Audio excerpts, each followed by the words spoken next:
करीब 6 साल पहले निर्देशक आदित्य धर उरी द सर्जिकल स्ट्राइक लेकर आए थे, जिसमें उरी हमले के बाद पाकिस्तान में की गई सर्जिकल स्ट्राइक की कहानी को बड़े पर्दे पर उतारा था। अब धर अपनी नई फिल्म धुरंधर के साथ लौट आए हैं, जो एक बार फिर सच्ची घटनाओं से प्रेरित लगती है। फिल्म में कई अंडररेटेड लेकिन दमदार कलाकारों को जगह मिली है, जिन्हें दर्शक काफी पसंद कर रहे हैं।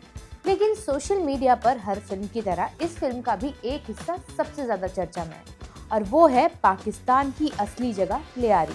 यहीं से शुरू होता है धुरंधर का सबसे डार्क और रॉ हिस्सा, जो दर्शकों को कहानी में खींच ले जाता है। शुरू में खबरें थी कि फिल्म मेजर मोहित शर्मा के ऑपरेशन पर आधारित है, लेकिन डायरेक्टर ने इसे गलत बताया। फिल्म रिलीज के बाद ये सामने आया कि ये वास्तव में पाकिस्तान की कुख्यात और लंबे चले ऑपरेशन लियारी से इंस्पायर्ड है। लेकिन लियारी आखिर है क्या और ये भारत से कैसे जुड़ा है?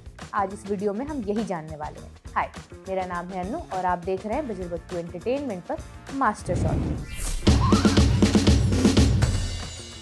लियारी एक लोकेशन नहीं है बस, बल्कि कराची का वो धधकता हुआ चैप्टर है जहां हर दीवार के पीछे कोई कहानी छिपी थी। बीबीसी की खबर में बताया गया है कि लियारी कराची का सबसे पुराना इलाका है और यहाँ की गलियों में एक अलग ही कल्चर बसा हुआ था। बलूची कम्युनिटी, फुटबॉल का क्रेज और अपनी खुद की स्ट्रीट आइडेंटिटी। लेकिन इस कलरफुल आइडेंटिटी के नीचे छिपा था लियारी का डार्क साइड, जो समय के साथ इतना ओवरपावरिंग हो गया कि ये इलाका पाकिस्तान के सबसे घनी आबादी वाले स्लम्स में से एक बन गया। कभी ये पाकिस्तान पीपल्स पार्टी का मजबूत राजनीतिक गढ़ हुआ करता था, इसीलिए लियारी के लोग खुद को कराची की राजनीति का असली स्टेक होल्डर मानते थे। पर धीरे धीरे राजनीति और अपराध का ऐसा मेल हुआ कि पूरा इलाका गैंग्स के हाथों में चला गया। 90s के बाद लियारी का हर कोना किसी न किसी गैंग्स का इलाका बन गया। बीबीसी की रिपोर्ट के मुताबिक रहमान डकैत और उजैर बलोच जैसे गैंग लीडर सिर्फ अपराधी नहीं, बल्कि अपने इलाके के रॉबिन हुड जैसी इमेज रखते थे। लोगों को पैसा देना, नौकरी दिलाना, लेकिन उसी के बदले एक्सटॉर्शन, डराना और इलाका अपने कंट्रोल में रखना। यहीं से शुरू हुआ लियारी गैंग वॉर, जहां हर गली का अपना किंग था और हर रात गोलियों की आवाज़ नॉर्मल हुआ करती थी। युवाओं की भाषा में बोला जाए तो Lyari literally open world game जैसा हो गया था। बस फर्क इतना था कि यहाँ गेम नहीं, असली जाने जाया करती थी। गैंग्स इतने हथियार बंद हो चुके थे कि AK-47, G3 rifle, hand grenade, rocket launcher सब कुछ आम दिखाई देता था। पुलिस के लिए ये एरिया नो गो जोन बन चुका था। ऑपरेशन की प्लानिंग करते करते भी पुलिस कई बार पीछे हट जाती थी, क्योंकि उनके मुकाबले सामने के गैंग्स के पास ज्यादा हथियार, ज्यादा पैसे और ज्यादा लोकल सपोर्ट था। लियारी की कला कोट और कला अल्लाह जैसे इलाकों में पुलिस की गाड़ियों का प्रवेश लगभग नामुमकिन होता था। हालात इतने बिगड़ गए कि 2012 में पाकिस्तान सरकार ने फैसला किया कि अब फुल स्केल वॉर जैसा ऑपरेशन ही एकमात्र तरीका है।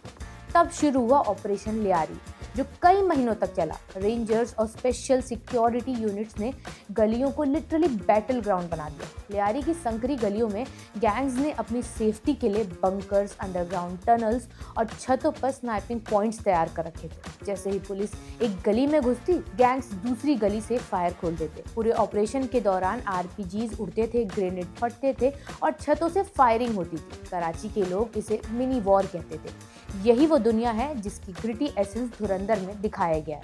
रणवीर सिंह जिस बैकड्रॉप में ऑपरेट करते दिखाई देते हैं, वो सिर्फ फिल्मी सेटअप नहीं, बल्कि लियारी की असली हवा में मौजूद डर, गुस्सा और कॉन्फ्लिक्ट से निकला हुआ है।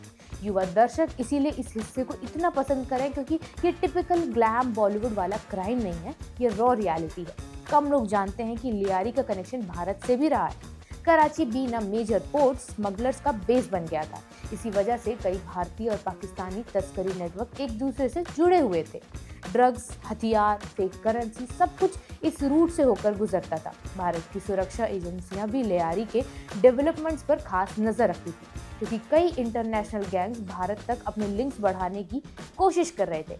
इसीलिए धुरंधर जैसी फिल्म न सिर्फ पाकिस्तान की कहानी दिखाती है, बल्कि उन हिडन नेटवर्क्स को भी छूती हैं जो दोनों देशों की बॉर्डर्स के पार ऑपरेट करते थे। तो ये थी लियारी की लेयर्ड, खतरनाक और फैसिनेटिंग कहानी। एक ऐसा इलाका जो राजनीति से शुरू हुआ, अपराध के खेतों में बदल गया और अब बॉलीवुड के लिए एक ग्रिटी इंस्पिरेशन बन चुका है। अगर आपको ऐसे डीप डाइव फिल्म और इतिहास के ब्लेंड वाले वीडियोस पसंद आते हैं तो लाइक शेयर जरूर करिए और देखते रहिए बजरबट्टू एंटरटेनमेंट पर मास्टर शॉट।